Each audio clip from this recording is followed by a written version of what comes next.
সুন্নিরা, তোমরা 37 সাবান ব্যবহার করবে না। 37 সাবানে কি করলো? সাবান দিয়ে কি পরিষ্কার হয়? কিন্তু এটা নিষেধ করেছেন কেন? 37 সাবানের কোম্পানি সুন্নি ছিলেন না, কি ছিলেন? তো ওয়াহাবিদের প্রোডাক্ট সুন্নিরা ব্যবহার করলে ওদের ব্যবসা বাড়বে, আর ওই টাকা ওয়াহাবিয়তের পিছনে খরচ হবে। এজন্য বলতেন 37 সাবান সুন্নিরা ব্যবহার করবে না। রমনা সিগারেট সুন্নিরা খাবে না, কারণ ওই সিগারেটের কোম্পানিও কি ছিল। আর সেই সুন্নিরা আজকে ওয়াহাবির সাথে আত্মীয়তা করে, মওদুদির সাথে বেয়ায়লা করে, আর বলে না না আমার বেয়ায় তো খরা ওয়াহাবি না। কিন্তু কয়দিন পর দেখা যায় সেই সুন্নি আস্তে আস্তে ওয়াহাবি হয়ে যায়, ঠিক কিনা? যেখানে আত্মীয়তা নিষেধ করেছেন, যেখানে 37 সাবান ব্যবহারে নিষেধ করেছেন, যেখানে রমনা সিগারেট ক্রয় করে খাওয়া ব্যবহার নিষেধ করেছেন, সেখানে কোনো বাতিলকে সমর্থন দেয়া ইমাম কি কোনোদিন সমর্থন করবে? তো আজকে আমি সুন্নি, আমি কিন্তু সুন্নিয়তের পক্ষে, আমি দরবারের পক্ষে, আমি উরসের পক্ষে, আমি ফাতিহার পক্ষে, আমি জুলুসের পক্ষে, আমি জশ্নে জুলুসে ঈদে মিলাদুন নবীর পক্ষে, কিন্তু মসনদে যাওয়ার জন্য আমি সমর্থন দিলাম ওয়াহাবিকে। এটা কি সুন্নিদের কাজ? এটা সুন্নিদের কাজ। তাই আমি বলবো উনি রক্ত দিয়ে সুন্নিয়ত রেখে গেছেন, সেটার ওয়াফাদারি করতে হলে এইবার প্রত্যেকটা সুন্নিকে শপথ নিতে হবে, আমরা আমাদের প্রার্থীকে সমর্থন করব।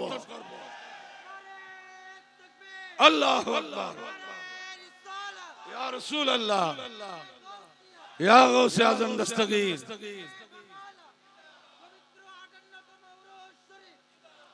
ক্ষমতায় আসলে কি হবে এটাকে আসার আগে দেখাই দেয় নাই? একটু পরিবর্তনের পরেই সুন্নি প্রিন্সিপালকে বের করে দিচ্ছে, সুন্নি ইমামকে বের করে দিয়েছে। অলিগা মসজিদে সেই 5 তারিখের সন্ধ্যায় আর সুন্নি ইমাম ঢুকতে পারে না।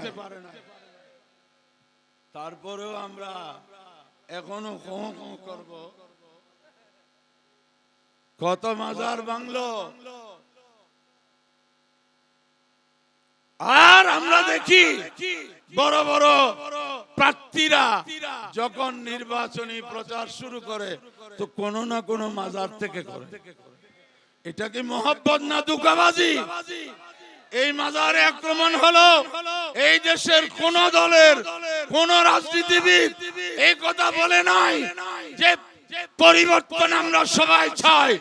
এই দেশ আমাদের জন্মভূমি, এই দেশকে মুসলিম সংখ্যাগরিষ্ঠ বানাইছেন আউলিয়ায়ে কেরাম, ঠিক কিনা? কোন রাজনৈতিক দল এই দেশে মুসলমানের সংখ্যা বাড়ায় নাই, এদেরকে মুসলমানের সংখ্যা বাড়াইছে আউলিয়ায়ে কেরাম।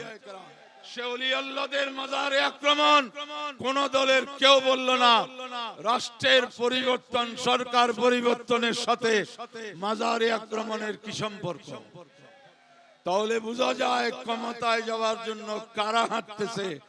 আর আমরা যদি বলি না আমরা এগুলাতে না, আমি তরিকতপন্থী, তরিকতপন্থীদের ইমাম শেরে খুদা হায়দারে কর্রার, ওনার নাম রাষ্ট্রপ্রধান হিসেবে আছে, ওনার নাম তরিকতের সর্বোচ্চ আছে। প্রত্যেক সজরায় মওলা আলীর নাম নাই, আছে কিনা? আপনি সজরায় পড়বেন, মাঠে মওলা আলীর পক্ষে থাকবেন না। এই দিয়ে সুন্নিয়ত হবে না।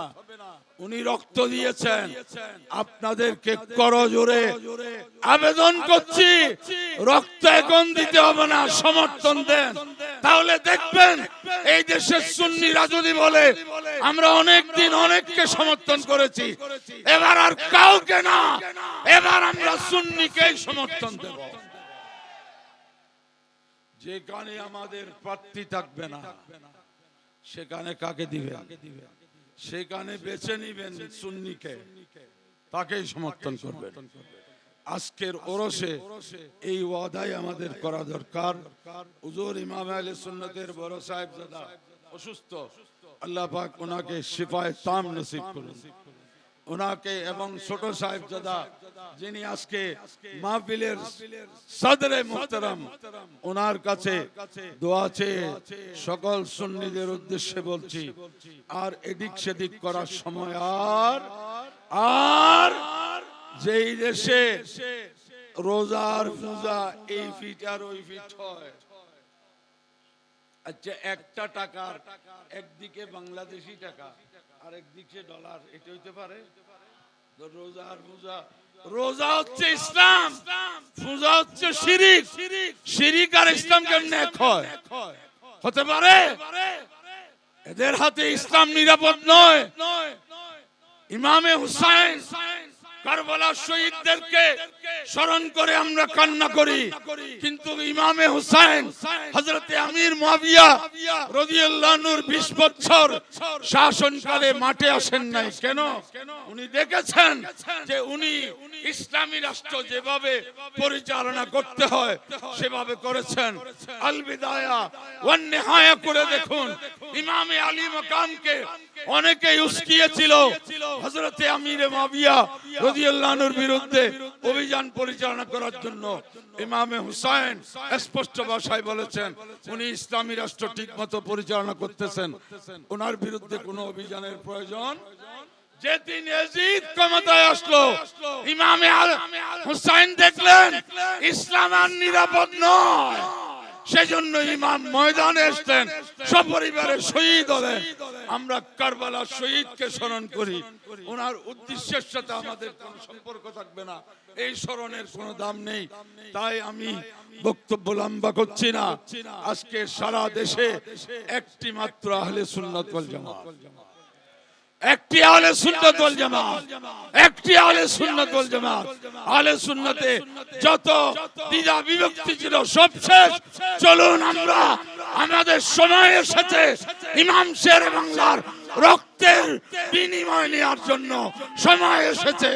এই সময়ের শপথ নিয়ে সবাই আহলে সুন্নাত ওয়াল জামাতের প্রার্থীদেরকে সমর্থন দিন। আল্লাহ আমাদের সহায় হোক, মদিনাওয়ালা সহায় হোক, ইমাম শেরে বাংলার রূহানিয়ত আমাদেরকে সাহায্য করবে ইনশাআল্লাহ। আসসালামু